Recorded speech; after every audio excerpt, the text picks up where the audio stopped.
Anybody ever seen one of these? Well, you young guys may not know what it is.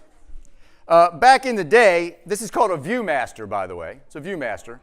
And back in the day when I was a kid, next to my $6 million man, you guys all know about my $6 million man, but next to my $6 million man, this was probably one of my favorite things in the world, my Viewmaster. Now I just got this one off of Amazon not long ago, and I have to say that I was a little disappointed in the cheap plastic construction of this Viewmaster, because I remember mine as being this really big, beefy thing that you could throw against the wall or against your brother's head and leave a pretty nice dent. But this one probably wouldn't withstand that kind of torture. But the cool thing about the Viewmaster is they had all of these little cassette cartridges, inserts, whatever you want to call them, and you guys have a little device there that's kind of a mini Viewmaster. If you hold it up, there's a little button on the side, right? That if you look into the light, you see all these cool pictures, and you can just continue to change those pictures. Now the big Viewmaster was even cooler because the pictures were 3D. So if you looked into the light with a Viewmaster, you saw all these really cool 3D pictures. And the nice thing about this is no matter where you were, you could be bored to death, bored to tears as a kid. I pick up my Viewmaster and my box of cartridges, and I could just go anywhere I wanted to. It was like a life's adventure. Okay, now everybody's got to put these down. You can't play with them while I'm talking. Will, you can't. Get your own. You could go anywhere. I had a box of these cartridges that went in there, and they ranged from any. I mean, when I was a kid, it was like whatever cartoons were popular or what shows might have been popular on TV or those kind of things. But I could just kind of pop a new one in and change my view, no matter what I was doing. This is pretty cool, actually. You guys need one of these. It's better on the light. You can just change your view. The Viewmaster was the coolest thing. And I got to thinking about this when I was writing my sermon, and I was like, how cool would it be if in life, whenever we got bored or wanted to go someplace else or do something else, we could just change our view? Wouldn't that be cool? The problem is we can't do that. It's much harder. I mean, it would be nice if we could just pop in one of these things into our brain, right? Just put it in the back there and get a different view, different viewpoint, a different way of seeing things. But life doesn't really work that way. It's not always that easy to change our view because, it takes a long time to build your view. All these things that happen when you're young and growing up and in your formative years, the things that you do and the things that you watch on TV and the things that you read and the things you learn in school, they all go into building your view. The things that your parents teach you, the things that you watch your parents do, that all goes into building your view. Things that your friends do, the things that you do with your friends. And some of the things I did with my friends are probably the reason why my view is the way it is. But that's a different story altogether. They all go into building your view. And the fact of the matter is, the way we view life is made up by all those things. All those things make up how we view life. And I found this interesting. I did some research.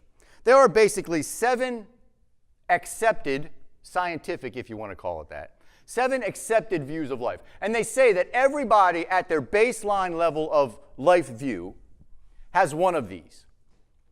And they go like this. There is the cynical view. You know these people. They criticize everything. They always start every sentence with, well, the problem is. You know what's wrong with that, right? You met people like that. Then there is the idealist view. And the idealist says, oh, we can fix everything. Given the right amount of time and the right amount of circumstance, we can fix everything. And the pragmatic view. This is probably my favorite. These are the people who just simply throw up their arms and say, it is what it is. And then there's the stoic view. And the stoic people are the kind of people that you might call a rock, right? They never change. Their emotions never change. Nothing they ever do changes. I once got accused of being too stoic to be a piano salesman, by the way. I don't know. Never thought of myself that way. There's the realist view. And the realist view is probably, if I had to pick one that was the best one to have, the realist view is probably the best because you weigh the facts, you make your decisions based on actual real-life things that are happening. And then there's the skeptic view. Skeptics hate everything, they doubt everything, and they doubt everyone. And then there's the spiritualist view. And I'm not talking about spiritual like we love Jesus Christ kind of spiritual, although that might play into it. But the spiritualist view basically says, oh, everything happens for a reason. Life is good, and there's spirits floating around everywhere that's just directing us and doing all the stuff we want to do. It's kind of that new agey thing. But on top of that, 7 kind of baseline views that we have, then there's all this other stuff that forms our view. And these kind of manifest themselves in different ways, right? Our life experience, all those things might give us a view that is worrisome. Or it might give us a view of arrogance. It might give us a view of criticism or fear. It might create in us a view that means we have to be the punching bag for everyone. It might create in us a view of deceit or manipulation, of justifying everything that we do before the people that we do it in front of. And one of these views is where I am. I'll tell you what that is later. But at the heart of all this, it really affects the way we think and act and go about life. And it's not necessarily bad, because this view that we have come to adopt through all the experiences that we have kind of gives us a safety blanket. It's kind of like Linus carrying around his little blanket. It's this kind of this place of protection and safety. It's a shield. It's our comfort zone. Whenever things kind of get a little bit rough or a little bit sketchy or a little bit hairy, then our default view just comes out and we're kind of covered. We don't even have to think about how we're going to handle it. It just happens, good or bad. It's easy. We don't have to put any thought into our view. It's been with us so long. On the other hand, though, because it is easy, because it is kind of the default place we go, it becomes our scapegoat for a lot of things, right? We find ourselves saying things like, well, that's just the way I am. I can't help that. There's nothing I can do about that. I've been this way all my life. It is what it is, right? That's what happens. When that happens, though, we tend to get trapped in this little one-slide viewmaster. That even if we wanted to change the view, we couldn't. We get stuck here. Imagine that if your life was stuck looking at whatever's in that little camera. Mine happens to be Batman. Somebody got Teenage Mutant Ninja Turtles out there. But imagine if your life was stuck there. The fact is, sometimes we do get stuck. Sometimes we do get stuck, and when we had this view that's been with us so long, it forces us to go in a certain direction, because how we view life is really how we do life, isn't it?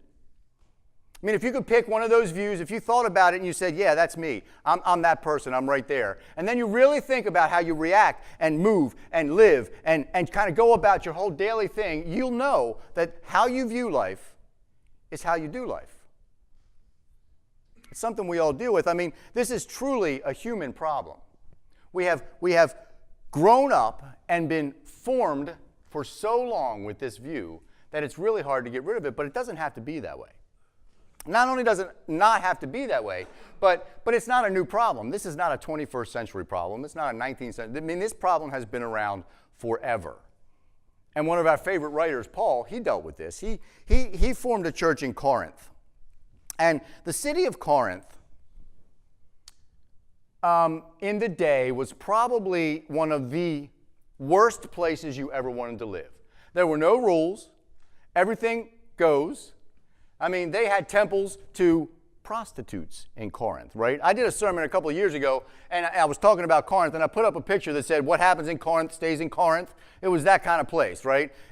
Corinth was not the city you would think that Paul was going to plant a church, but he planted a church there. And he got quite a sizable group of Christ followers in this city of Corinth.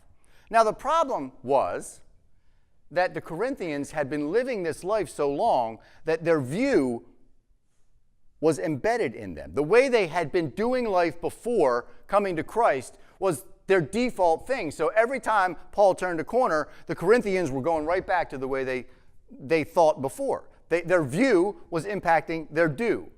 How they viewed life was the way they were doing life. And in fact, the first letter of Paul to the Corinthians is written in large part to correct all of this stuff that the Corinthians are doing that really is old view stuff. And it happens to work. Most of the Corinthians kind of snap back in line after Paul writes this letter. But then some people started coming into the church at Corinth. And they claimed that they were better pastors and preachers than Paul was, that Paul didn't have any authority, that for whatever reason, Paul shouldn't be their pastor.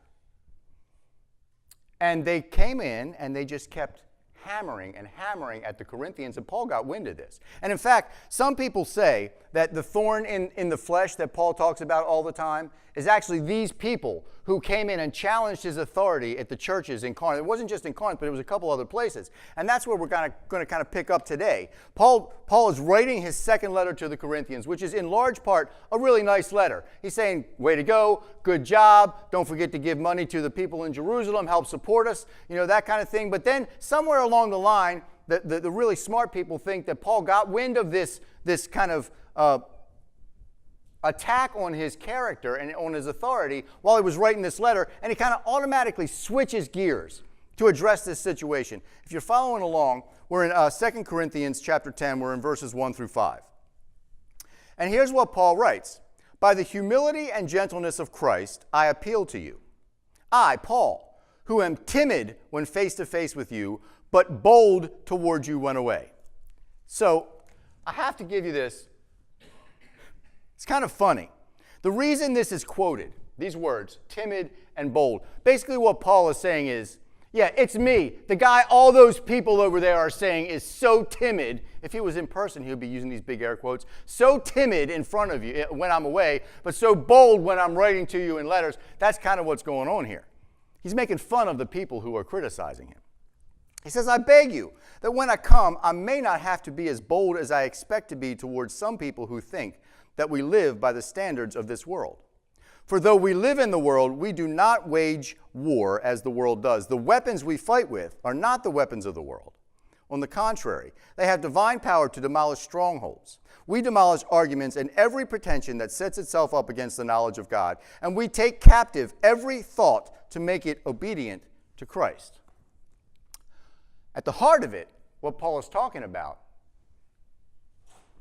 are the people's view.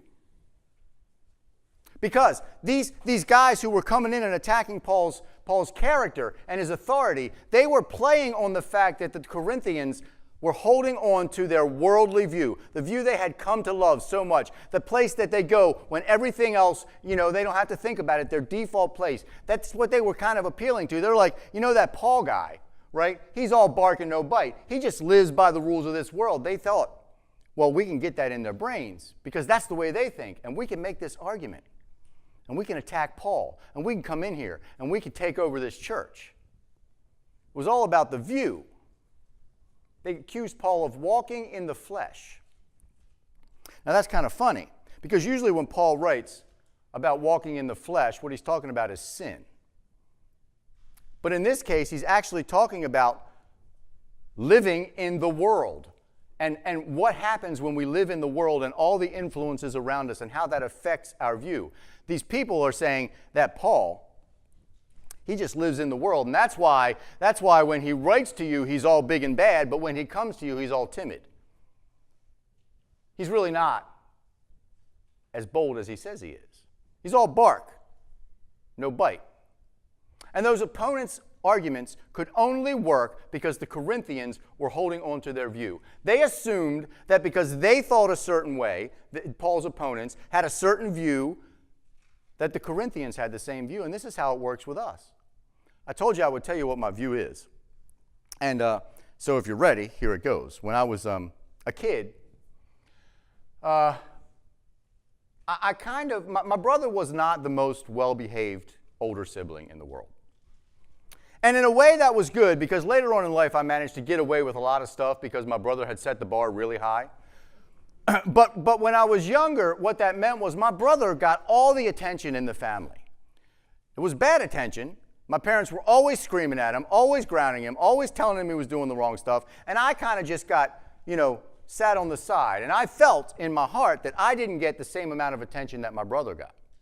And that kind of affected me in a big way. And then, when I was about 10 or 11, I realized that I could be really good at things. And music was the thing at that point in time that I was really good at. And what I found out is that if I planned out everything step by step by step and worked through that plan and got to the end, it would be really good and people would pay attention to me. And so that started forming my view. And that's how I started living my life.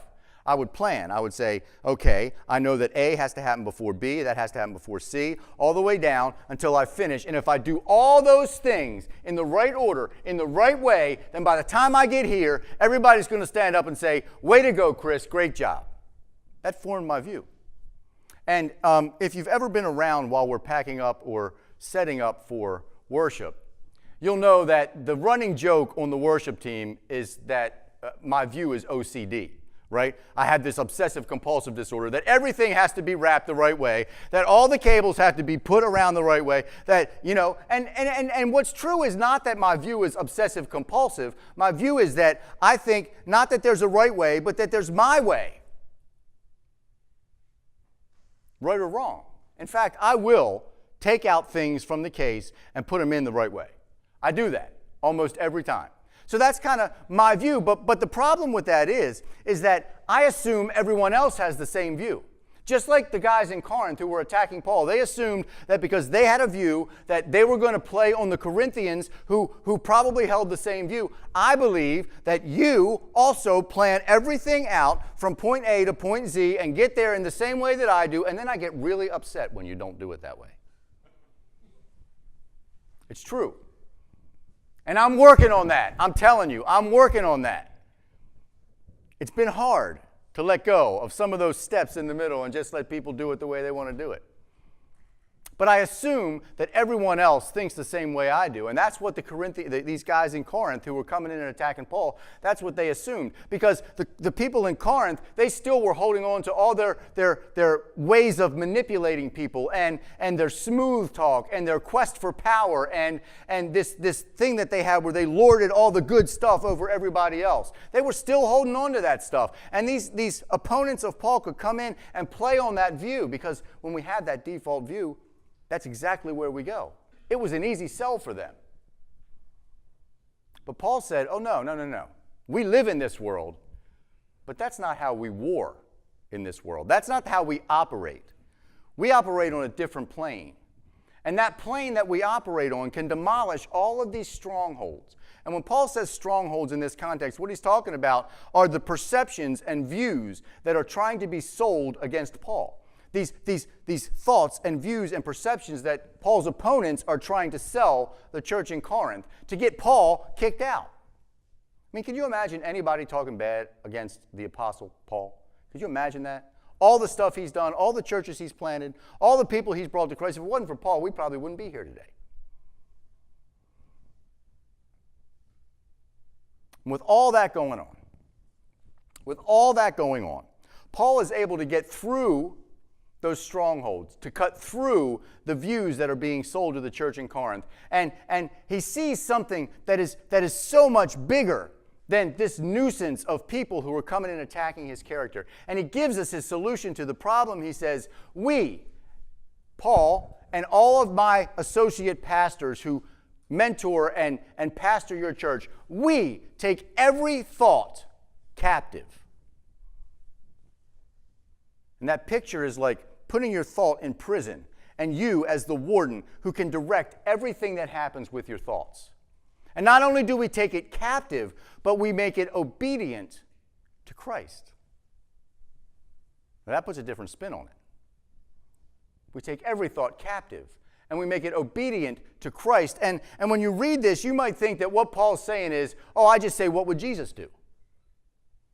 And there's a little bit of that going on, but that's not really what Paul's saying. When Paul says we make every thought obedient to Christ, what he says is that I believe so deeply and so passionately that Jesus Christ is who he says he is. I believe so deeply and so passionately that Jesus Christ is the Son of God. So deeply and so passionately that Jesus Christ died for our sins on the cross, was buried, and rose 3 days later. I believe that so deeply. It's not just that I want a different view, but everything in my body, every fiber of my being pushes through to get out of my default view and into something that's beyond what's going on here. Because everything that's going on here is only temporary. There's something way beyond.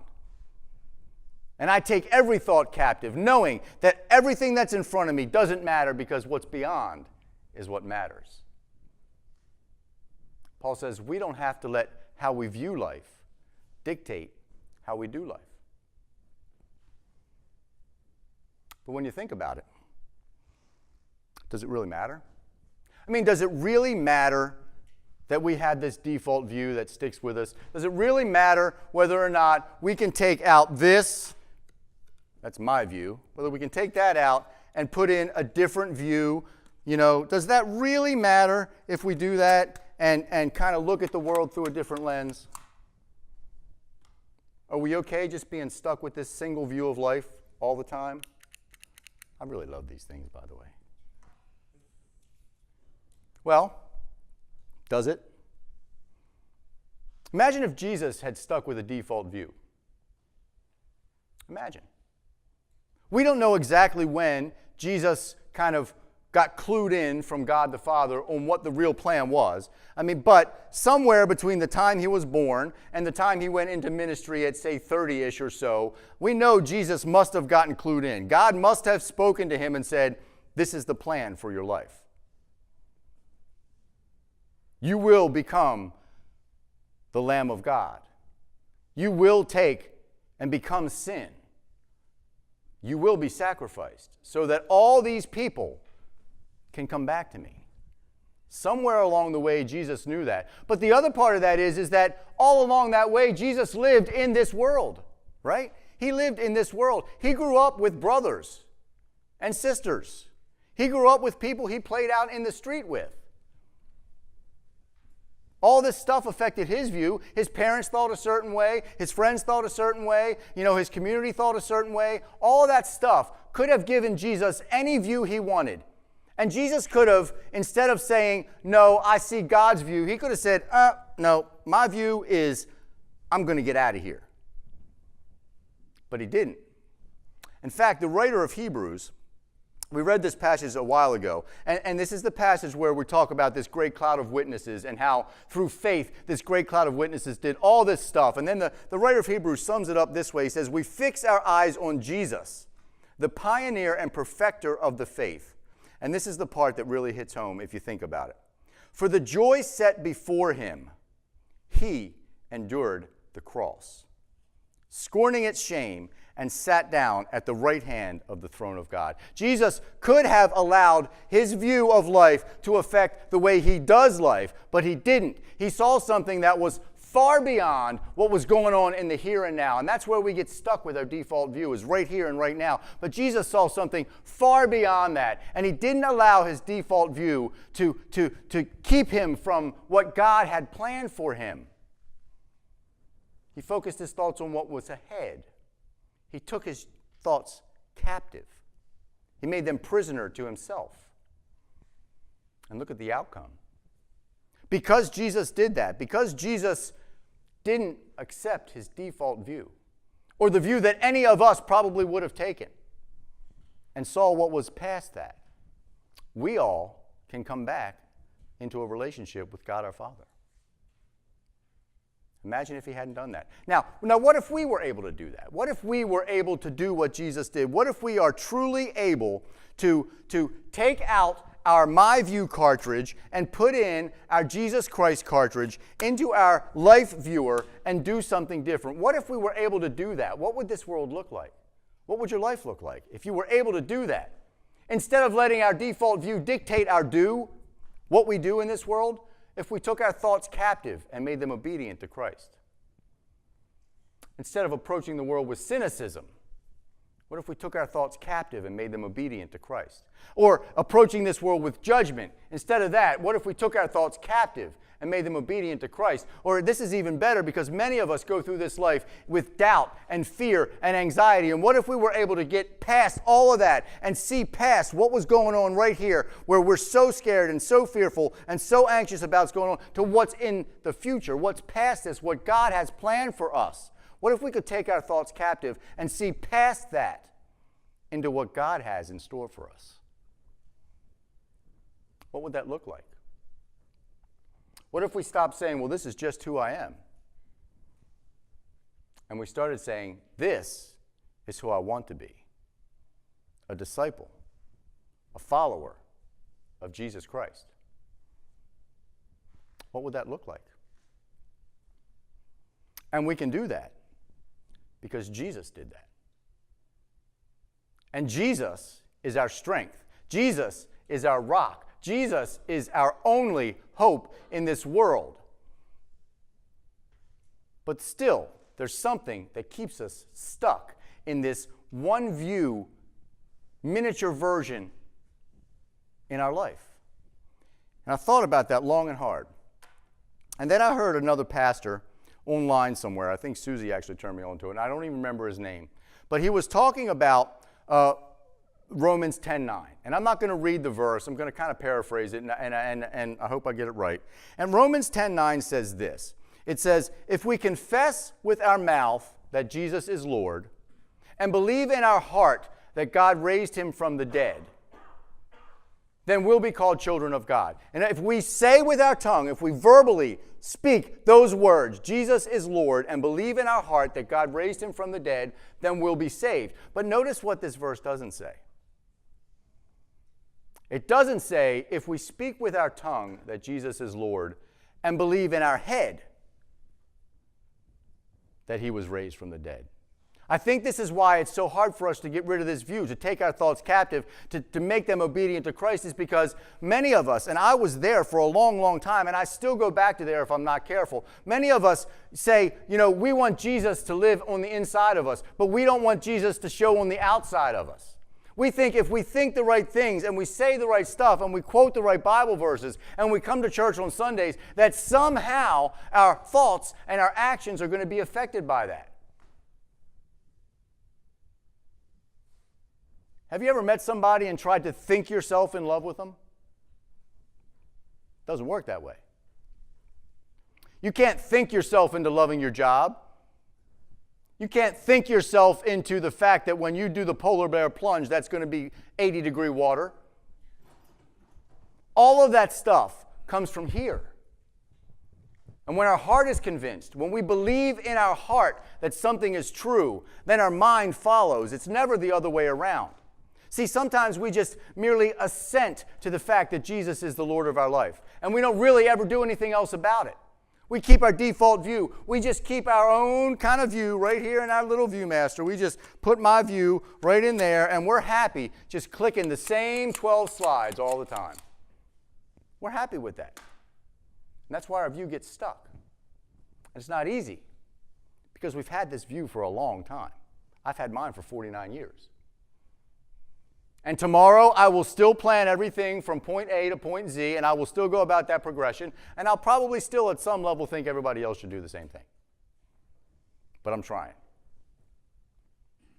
Paul says, if we take our thoughts captive and make them obedient to Christ, then they can demolish any stronghold. The power that we have when we do that is able to demolish any stronghold. It's able to get through any default view that you've come into this place right here today with. It's able to do away with that. It's able to help us to see that all this stuff here is only temporary, but what's out there is what really matters.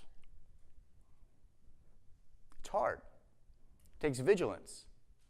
This idea of taking our thoughts captive is not an easy thing. We always have to think in our own mind, am I here or am I here? Am I thinking my default way or am I taking my thought captive and making it obedient to Christ? And it takes patience.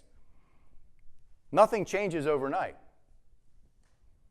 But most of all, it takes Jesus. We can never get past our default view. We can never stop letting how we view life dictate how we do life unless we truly, truly believe in our heart that Jesus is who he says he is. We can't get past it. That's number one. But what happens if we do? What if we were able to get past that? To take our thoughts captive, to make them obedient to Christ? What would this world look like? Us, as the agents God has chosen in his plan of redemption for the world. What would that look like? I'll tell you what it would look like. We'd be people who follow Jesus with such abandon and reckless love that we couldn't help but change this world. So what about you? Are you ready to take out your view and put in Jesus Christ? To take your thoughts captive? To get rid of this one view camera we have of life? Are you ready to do that? Now, you guys can keep these. In fact, I want you to keep these. And if you didn't get one, if you're trying to share one between two of you over there, get your own. Put them someplace where you can see it. Put it on the dashboard of your car. Tape it to your monitor. Put it in your pocket. There's a little thing on here. If you want to put it on your key ring, you can do that. Carry it with you. And this week, when you get faced with these situations that are just crappy life stuff, take notice of where you go. Do you respond with your default view? Do you respond with the thing that has been built into you for so long? Or maybe you can use this to remind you that there's a different way to look at it. We can take our thoughts captive and we can make them obedient to Christ. And I can see what's going on out there because I know God has something better in store for my life. Can you do that for me?